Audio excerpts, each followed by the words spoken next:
এটি একটি single shot basket যার মধ্যে আমরা 7 থেকে 9 গ্রাম বিনস নেই। এটি একটি ডাবল শট বাস্কেট যার মধ্যে আমরা 18 থেকে 20 গ্রাম বিনস নেই। ডাবল শট বাস্কেটে কফির পরিমাণ যেহেতু বেশি, তাহলে আমাদের এক্সট্রাকশন টাইমও বেড়ে যাওয়ার কথা, তাই না?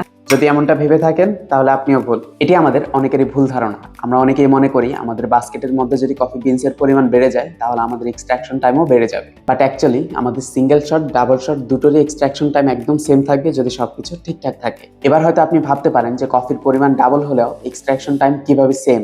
ওয়েল, এই প্রশ্নের আনসার খুবই ইজি। আপনি আমাদের সিঙ্গেল শট বাস্কেটটি খেয়াল করলে দেখবেন এর সারফেস এরিয়া খুবই ছোট, এবং এই ছোট সারফেস এরিয়া পুরোটাই কভার করা ছোট ছোট এক্সট্রাকশন হোল দিয়ে। আর আমাদের ডাবল শট বাস্কেটটি খেয়াল করলে দেখবেন এর সারফেস এরিয়া তুলনামূলক অনেকটা বড়, এবং পুরো সারফেস এরিয়া ধরে আছে ছোট ছোট এক্সট্রাকশন হোল।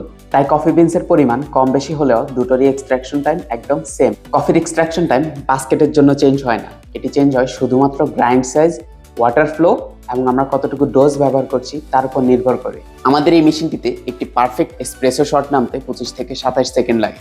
কমেন্টে জানাতে পারেন আপনার কত সেকেন্ড লাগে। কফি রিলেটেড এমন ছোট ছোট জিনিসগুলো শিখতে চান, বারিস্তা হিসেবে নিজের ক্যারিয়ার করতে চান, আজই চলে আসুন বাংলাদেশ বারিস্তা ট্রেনিং একাডেমি। সবাইকে ধন্যবাদ, দেখা হবে নতুন কোনো ভিডিওতে।